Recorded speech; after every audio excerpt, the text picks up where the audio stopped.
नमस्कार विद्यार्थी मित्रांनो, स्वागत आहे तुमचं SK MPSC अकॅडमी या आपल्या यूट्यूब चॅनलमध्ये।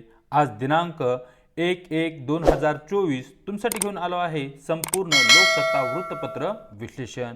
तर या ठिकाणी आज आपण महत्त्वाच्या बातम्यांमध्ये जम्मू आणि काश्मीर, भीमा कोरेगाव, राष्ट्रीय स्वयंसेवक संघ, एक्स्पोसॅट आणि पर्यावरण या संदर्भात ज्या काही न्यूज आहेत यांना MCQ क्वेश्चनच्या माध्यमातून डिस्कस करणार आहोत। चला तर या ठिकाणी जी काही आपली डिस्कशन आहे तिला या ठिकाणी आता आपण सुरुवात करूया। या ठिकाणी जी पहिली न्यूज आहे ती जम्मू आणि काश्मीर या राज्य संदर्भात आहे। सर्वप्रथम न्यूज पाहूया।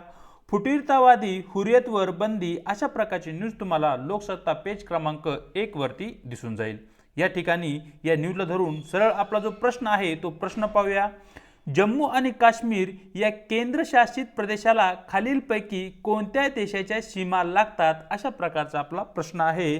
ज्या ठिकाणी देशांची नावे पाहूया। 1 चीन, 2 पाकिस्तान, 3 नेपाळ, 4 अफगाणिस्तान, 5 भूतान। तर मित्रांनो या ठिकाणी आपल्या प्रश्नाचे उत्तर आहे पर्याय केवळ 1, 2 व 4 बरोबर। कारण जे काही जम्मू आणि काश्मीर हा जो केंद्रशासित प्रदेश आहे या प्रदेशाला चीन या देशाची सीमा लागते, त्यानंतर पाकिस्तान या देशाची सीमा लागते आणि नंतर अफगाणिस्तान या देशाची सीमा लागते। अशा एकूण 3 देशाच्या सीमा या ठिकाणी जम्मू आणि काश्मीर या केंद्रशासित प्रदेशाला लागलेल्या आपल्याला दिसतात। आपल्याच्या पुढच्या न्यूजकडे जी की या ठिकाणी भीमा कोरेगाव संदर्भात आहे।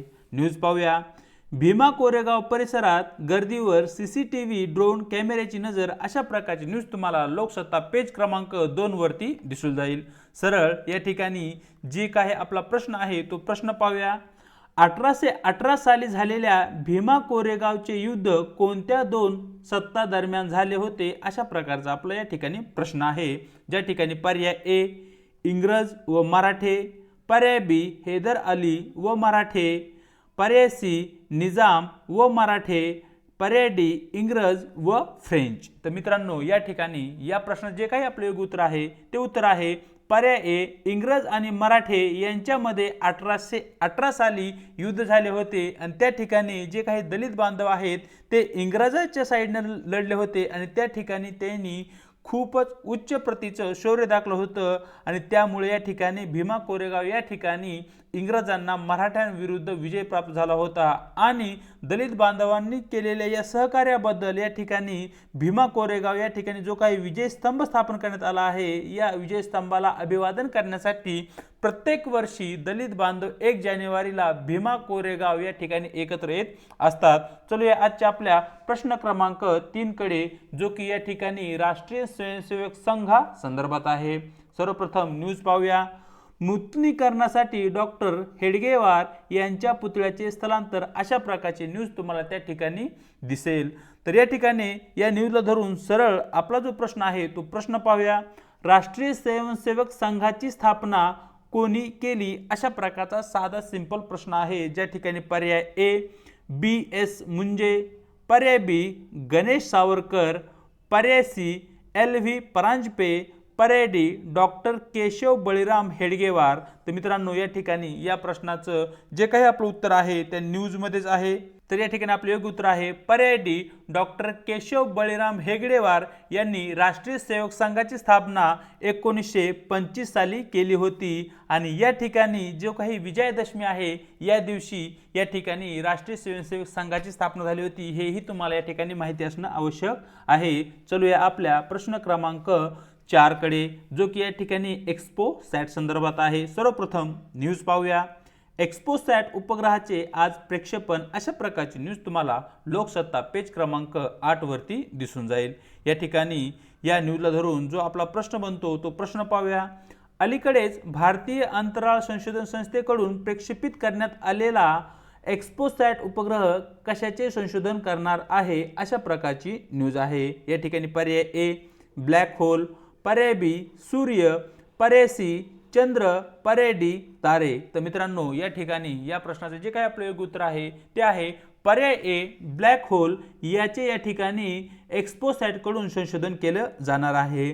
जो काही सूर्य आहे सूर्याचे संशोधन करण्यासाठी आपण आदित्य L1 नावाचा जो काही उपग्रह आहे तो आकाशात पाठवला आहे आणि जो काही चंद्र आहे त्याचं संशोधन करण्यासाठी चंद्रयान मोहीम 3 या ठिकाणी आपण हाती घेतली होती। त्या संदर्भात आपल्या व्हिडिओमध्ये बऱ्याच वेळेस आपण चर्चाही केलेली आहे। या ठिकाणी पुढे आपण पर्यावरण या विषयावर आधारित महत्त्वपूर्ण जे काही 5 क्वेश्चन आहे जे की आपण डेली वेगवेगळ्या विषयांचे क्वेश्चन डिस्कस करत असतो, त्यामध्ये आज आपण पर्यावरण एन्व्हायरमेंट या विषयावर आधारित MCQ क्वेश्चन पाहणार आहोत। चला तर या ठिकाणी जो पहिला प्रश्न आहे तो पाहूया। प्रश्न असा आहे 3R तत्वाचा योग्य क्रम लावा। अशा प्रकारचा या ठिकाणी आपला प्रश्न आहे। या ठिकाणी पर्याय A recycle reuse reduce, B reuse reduce recycle, C reduce reuse recycle, D none of the above म्हणजे वरील पैकी एकही नाही। तर या ठिकाणी या प्रश्नाचे जे काही आपले योग्य उत्तर आहे ते आहे पर्याय सी। सुरुवातीला आपल्याला जो काही आपण वस्तू वापरणार आहोत त्या वस्तूचा जो काही वापर आहे तो गरजेपुरता करायचा आहे, म्हणजे अनागोंदी वापर करायचा नाही। म्हणजेच वस्तूंचा वापर गरजेपुरता करणे म्हणजे रिड्यूस करणे। त्यानंतर जी वस्तू आपण एकदा वापरतो आपण प्रयत्न केला पाहिजे की ती वस्तू पुन्हा एकदा वापरली जावे म्हणजे रियूज करणे, आणि ज्या काही वस्तू आपण वापरत आहोत त्या वस्तू रिसायकल करणे म्हणजे त्या वस्तू एकदा का तुम्ही फेकून दिल्या त्यावर प्रक्रिया करणे आणि त्या वस्तूपासून नवीन वस्तू बनणे याला आपण रिसायकल म्हणतो। म्हणजेच या ठिकाणी पंतप्रधान नरेंद्र मोदींनी दिलेल्या जे काही हे 3R ची संकल्पना आहे त्या संकल्पनेचा हा योग्य क्रम आहे, जो की रिड्यूस करा म्हणतो, रियूज करा म्हणतो आणि शेवटी रिसायकल करा म्हणतो। आणि हा क्रम तुम्हाला लक्षात ठेवायचा आहे, आयोग यावर क्वेश्चन विचारू शकतो। पाहूया प्रश्न क्रमांक 2। दिलेल्या वर्षापैकी कोणत्या वर्षी वन संवर्धन कायद्यात सुधारणा करण्यात आली? अशा प्रकारचा आपला प्रश्न आहे, ज्यामध्ये पर्याय ए 1976, पर्याय बी 1988, पर्याय सी 1980, पर्याय डी 1971। तर मित्रांनो या ठिकाणी या प्रश्नाचं जे काही आपलं योग्य उत्तर आहे ते आहे पर्याय बी 1988 साली या ठिकाणी वन संवर्धन कायद्यामध्ये सुधारणा करण्यात आली होती। हे जे वर्ष आहे ते आपल्यासाठी महत्त्वाचे आहे, ते तुम्हाला लक्षात ठेवायचं आहे। पाहूया प्रश्न क्रमांक 3, जो की या ठिकाणी हेपॅटायटिसवर आधारित आहे। प्रश्न पाहूया, हेपॅटायटिस ए हा कोणत्या प्रकारचा रोग आहे? अशा प्रकारचा या ठिकाणी आपला प्रश्न आहे, ज्या ठिकाणी पर्याय ए अन्न दूषित होणे किंवा अन्न दूषित झाल्यापासून हा हेपॅटायटिस ए नावाचा रोग होतो, बी जलजन्य रोग म्हणजे जे आजार पाण्यापासून होतात तो, सी वायुजन्य रोग म्हणजे जे आजार हवेपासून होतात ते, आणि डी दोन्ही ए आणि बी। तर मित्रांनो या ठिकाणी या प्रश्नाचं जे काही आपलं योग्य उत्तर आहे ते आहे पर्याय डी ए आणि बी दोन्ही, म्हणजे हेपॅटायटिस ए नावाचा हा जो आजार आहे तो या ठिकाणी दूषित अन्न खाल्ल्याने आणि त्याचबरोबर दूषित पाणी पिल्याने होतो। हे जे पॉइंट आहे ते तुम्हाला लक्षात असणं आवश्यक आहे। पाहूया प्रश्न क्रमांक 4। सर्वाधिक वारंवार तसेच नैसर्गिकरित्या घडणाऱ्या आपत्तीची नावे सांगा किंवा नाव सांगा। यामध्ये भूकंप, पूर, सुनामी, वरीलपैकी काही नाही। तर मित्रांनो या ठिकाणी अशी कोणती नैसर्गिक आपत्ती आहे जी वारंवार घडते? अशा प्रकारचा साधा सरळ तो प्रश्न आहे। या ठिकाणी पूर हा जो आहे तो प्रत्येक वर्षी येतो, म्हणजे ती एक नैसर्गिक आपत्ती आहे आणि ती वारंवार घडणारी आपत्ती आहे। भूकंप आपण 5 वर्षामध्ये, 10 वर्षामध्ये किंवा 50 वर्षामध्ये 1-2 वेळा येऊन जातो, आणि सुनामी जी आहे तीही ठराविक कालावधीनंतरच येताना आपल्याला दिसते। म्हणजे या ठिकाणी पूर नावाची जी काही नैसर्गिक आपत्ती आहे ती वारंवार घडताना दिसते। म्हणजेच या ठिकाणी आपले योग्य पर्याय आहे पर्याय बी, पूर ही नैसर्गिक आपत्ती वारंवार येताना दिसते। पाहूया आजचा आपला प्रश्न क्रमांक 5, जो की आजचा आपला या ठिकाणी शेवटचा प्रश्न आहे। तर या ठिकाणी प्रश्न असा आहे, जगात किती जैवविविधता हॉटस्पॉट अस्तित्वात आहेत? अशा प्रकारचा या ठिकाणी आपला प्रश्न आहे, ज्यामध्ये पर्याय ए 34, पर्याय बी 30, पर्याय सी 35, पर्याय डी 36। तर मित्रांनो या ठिकाणी जे आपले योग्य उत्तर आहे ते आहे पर्याय डी, जगात एकूण 36 जैवविविधता किंवा बायोडायव्हर्सिटी हॉटस्पॉट आहेत। हे तुम्हाला माहिती असणं आवश्यक आहे।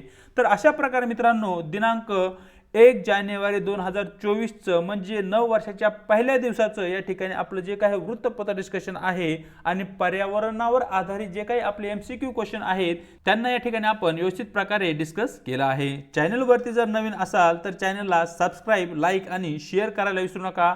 त्याचबरोबर व्हिडिओच्या डिस्क्रिप्शन बॉक्समध्ये देण्यात आलेली आपल्या टेलिग्राम चॅनलची जी काही लिंक आहे त्या ठिकाणी तुम्हाला आपले टेलिग्राम चॅनल जॉईन करायचे आहे, ज्याच्या माध्यमातून आपल्या प्रत्येक व्हिडिओच्या लिंक्स आणि त्याचबरोबर स्पर्धा परीक्षा संदर्भात ज्या काही नवनवीन अपडेट असतात त्या तुम्हाला त्या ठिकाणी भेटून जातील। आज इथेच थांबत आहोत, भेटूया एका नवीन व्हिडिओ सोबत।